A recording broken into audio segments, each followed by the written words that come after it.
तो चैप्टर की स्टार्टिंग में हमें दिखाया जाता है योन को, जो बहुत सारा कपड़ा कस्टमर लोग को दिखा रही होती है और बोलती है कि मैडम आज आप बहुत लकी हो जो सही टाइम पे आए हो। देखिए ये रेयर फैब्रिक है जो आज ही यहाँ पे आया है और जल्दी ही ख़त्म हो जाएगा, तो आप इसे जल्दी ले लीजिए और ये कलर आप पे बहुत सूट करेगा और ये बहुत ही सुंदर है, इसका कपड़ा क्वालिटी सब कुछ बहुत सुंदर है और ये फ्रेश भी है। तो लेडी बोलती है कि और भी कुछ माल दिखाओ। तो योन बोलती है कि रुकिए रुकिए अभी लेकर आती हूँ। तो लेडी बोलती है कि डैन आज तुम्हारा चेहरा तो मून की तरह चमक रहा है। तो योन बोलती है कि क्या सच में ऐसा है? तो लेडी बोलती है कि हाँ ऐसा ही है। तो योन उसे थैंक यू बोलती है और लेडी जो कपड़ा लेने वाली थी वो अपना कपड़ा लेके जाने लगती है। तो योन बोलती है कि ठीक है मैडम आप दोबारा ज़रूर आइएगा। और इधर प्रिंस भी उसे सामान बेचते हुए देख रहे होते हैं और वो थोड़े से उदास लग रहे होते हैं क्योंकि योन का नज़र कस्टमर पे था और वो उसे देख भी नहीं रही होती है।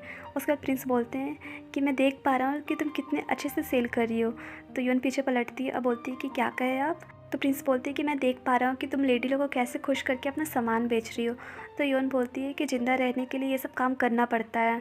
तो प्रिंस बोलती है कि तुम सबको खुश कर रही हो, सबको समझती हो, एक मुझे ही नहीं समझती। तो योन बोलती है कि आप क्या कहना चाह रहे हैं? तो प्रिंस बोलते हैं कि तुम खुद से देख पा रही होगी। तो योन सोचती है कि अब क्या मैटर हो गया, ये क्या सोच रहे हैं। उसके बाद बोलती कि मुझे एक चीज़ बताइए, जब से आप स्टोर खोले हैं आप एक बार भी अपने स्टोर नहीं गए और कोई भी ध्यान नहीं दे रही स्टोर के साइड, तो आप करना क्या चाहते हैं? तो प्रिंस बोलते हैं कि मैंने अभी तक डिसाइड नहीं किया है कि मुझे क्या सेल करना चाहिए। तो योन बोलती है कि ठीक है आप जल्दी डिसाइड कर लीजिए। उसके बाद सोचती है कि इनका और मेरा दुनिया कितना अलग है ना। ये एक प्रिंस है और ये जब चाहे जो चाहे कर सकते हैं और ये सब बोर हो रहे थे इस एक दुकान ओपन कर लिए और इसके जगह पे मैं एक आम नागरिक हूँ जिसके पास कुछ भी नहीं है। इवन मेरा फ्यूचर का भी कोई अता पता नहीं है और फ्यूचर भी मेरे खतरे में है और ये सब सोच रही होती है। तो प्रिंस बोलते हैं कि डैन इधर आओ। तो डैन पूछती है कि क्या, क्यों? तो प्रिंस बोलते हैं आओ तो मैं तुम्हारे लिए खाने के लिए कुछ लाया हूँ। उसके बाद वो मोमो निकाल के देते हैं और बोलते हैं कि ये लो ये खाओ। जिसको देख के योन सोचती है कि ये, फिर पूछती है कि आप मुझे ये क्यों दे रहे हैं और ये इस टाइम आपको कहाँ से मिल गया? तो प्रिंस बोलते हैं कि बस मुझे मिल गया, चुपचाप से आप खाओ तो कुछ मत बोलो। तो योन बोलती है कि ठीक है। उसके बाद वो खाने लगती है बैठ के और प्रिंस को देख के सोचती है कि मुझे इनके साथ बहुत अच्छा लगता है, मैं चाहती हूँ कि इनके साथ और टाइम स्पेंड करूँ। और ये सब सोच ही रही होती है। तो प्रिंस पूछते हैं कि क्या तुम खा के फिर से दुकान में जाओगी काम करने? तो योन बोलती है कि हाँ और क्या कर सकती हूँ, दुकान ही जाऊँगी ना काम करने, लेकिन अभी मैं खा रही हूँ तो बस। तो प्रिंस पूछते हैं कि क्या स्टोर ऑनर तुम्हें अच्छा पैसा देते हैं? तो डैन बोलती है कि हाँ पैसा तो बहुत देते हैं, कोई दिक्कत नहीं है। तो प्रिंस पूछते हैं कि कोई चीज़ है जो तुम्हें परेशान कर रही है?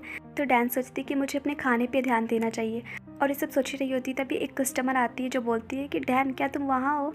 तो डैन बोलती है कि हाँ मैं यहाँ पे हूँ। तो बोलती है कस्टमर कि जल्दी यहाँ पे आओ, मुझे कुछ फैब्रिक ख़रीदना है। तो डैन अपना खाना वहीं पे छोड़ देती है और जल्दी से भाग के कस्टमर के पास जाती है। और इधर प्रिंस देखते हैं कि वो अपना खाना छोड़ दिए तो उन्हें बहुत बुरा लगता है। और इधर डैन कस्टमर के पास आकर बोलती है कि आपको कौन सा फैब्रिक दिखाऊं?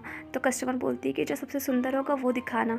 और इधर प्रिंस देखते हैं कि वो डैन को टच करी है, जिसको देख के उन्हें बहुत बुरा लगता है और सोचते एक तो ऐसे बीच में खाना छोड़कर गई है और ऊपर से ये छू भी रही है। उसके बाद सीन शिफ्ट होता है और दिखाया जाता है कि नाइट हो चुका है और डैन सारा कपड़ा सजा कर रख रही होती है।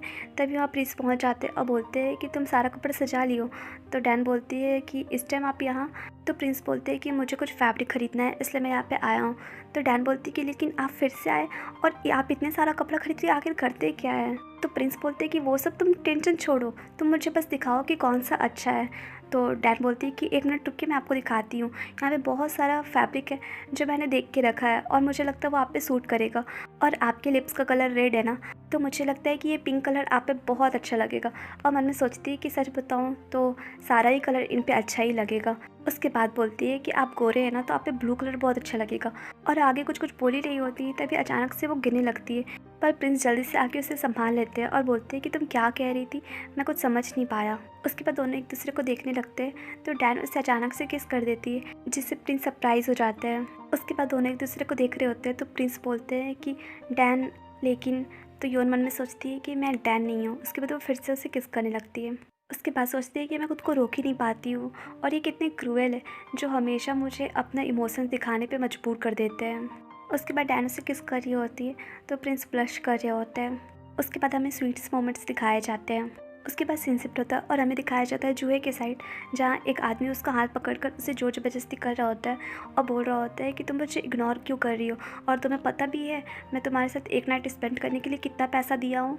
तो जूहे अपना हाथ छुड़ा कर बोलती है कि चाहे तुम कितना भी पैसा क्यों ना दे दो, चाहे तुम 1000 गोल्ड क्यों ना दे दो, पर तुम कभी भी मुझे नहीं खरीद पाओगे। तो ये सुन के उस आदमी को बहुत गुस्सा आता है और बोलता है कि तुम्हारा इतना हिम्मत, तुम मेरे से जबान लड़ाओगी और तुम्हारे पास इस बॉडी के अलावा कुछ भी नहीं है, तो तुम इतना एटीट्यूड किस चीज़ का दिखा रही हो। और ऐसे बोल के वो उसे मारने के लिए आगे आ ही रहा होता है, तभी पीछे से यूनिल आकर उसका हाथ पकड़ लेता है और बोलता है कि रुक जाओ यहीं पे, तुम बहुत ही घिनौने लग रहे हो। तो आदमी बोलता है कि आखिर तुम हो कौन, पहले तो ये लड़की से मैं डील कर रहा था, अब तुम भी आ गए अचानक से, तुम लोग दोनों जगली हो। तो यूनिल उस आदमी का हाथ मोड़ देता है और छोड़ देता है, जिसके बाद वो आदमी बोलता है कि तुमने मेरे साथ बहुत गलत किया है, रुको और मैं तुम्हें भी नहीं छोड़ूंगा, मैं अभी जाता हूँ इस कोठा की मालकिन के पास और तुम लोग का शिकायत करूँगा। तो जूहे बोलती है कि ठीक है, तुम्हें जो करना है तुम कर सकते हो। तो वो घटिया आदमी वहाँ से चला जाता है। उसके बाद यूनिल जूहे से पूछ रहा होता है कि क्या तुम ठीक हो। तो जूहे बोलती है कि हाँ मैं ठीक हूँ और मुझे उस आदमी से बचाने के लिए शुक्रिया। वैसे आज आपके वो गेस्ट कहाँ हैं। तो यूनिल बोलता है कि नहीं, आज वो नहीं आए, आज मैं ही यहाँ पे आया हूँ। तो जूहे बोलती है कि मुझे कुछ पूछना है, क्या उसके और डैन के बीच में कुछ चल रहा है। तो यूनिल चुप रहता है। तो जूहे बोलती है कि ठीक है, अगर आपको आंसर नहीं करना तो आप मत करिए, मैं खुद से पता लगा लूँगी, लेकिन मैं बस एक चीज़ जानना चाहती हूँ कि जब सब कुछ खत्म होगा तो डैन सुरक्षित रह पाएगा। और मन में सोचती है कि वो मेरे लिए बहुत इंपॉर्टेंट है, वो मेरे फ्रेंड से भी बढ़कर है।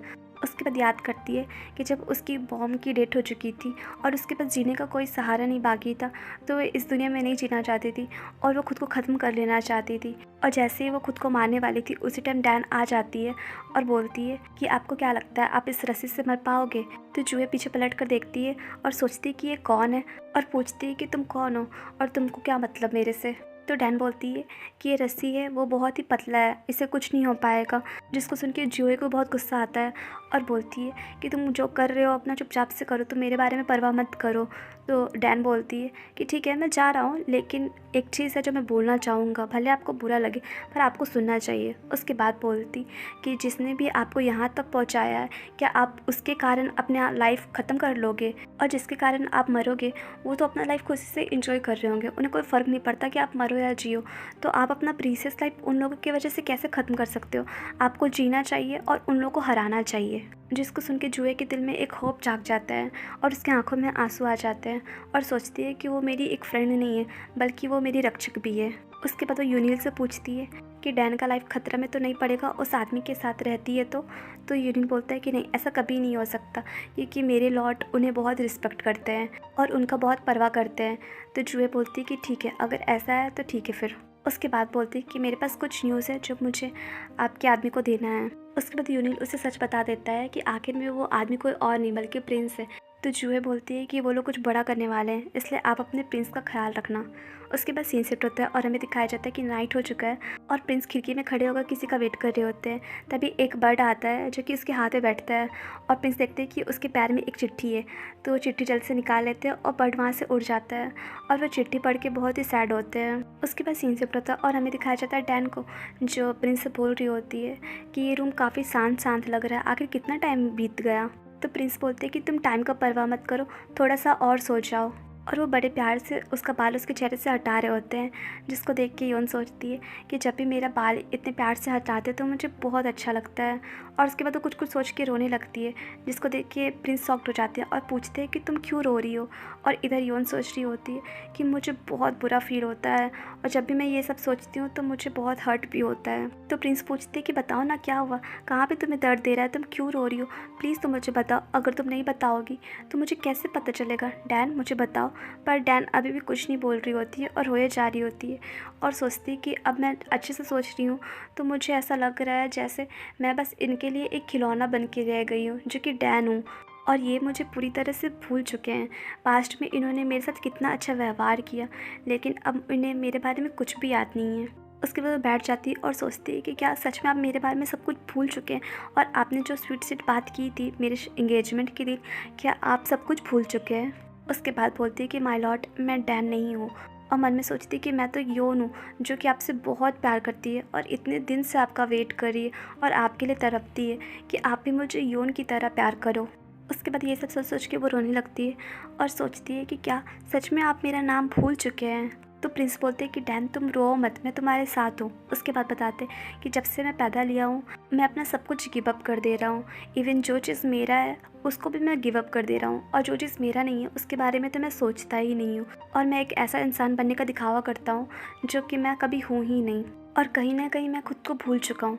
लेकिन अब मुझे ये सब चीज़ करने का कोई ज़रूरत नहीं है, क्योंकि मेरे पास एक रीज़न है अपना लाइफ फिर से जीने का, और जो मैं जैसा हूँ वैसे ओरिजिनल रहने का। और मुझे कुछ भी प्रिटेंड नहीं करना है अब। और तुम्हें पता है डैन वो रीज़न क्या है? वो रीज़न तुम हो। और मुझे स्टार्टिंग से ही पता है कि तुम्हारा नाम डैन नहीं है। तो गाइस ये चैप्टर यहीं पे एंड हुआ, और आप लोग मुझे कमेंट करके ज़रूर बताइएगा कि आपको ये स्टोरी कैसी लग रही है। और प्लीज़ चैनल को लाइक शेयर सब्सक्राइब कीजिए। Bye bye.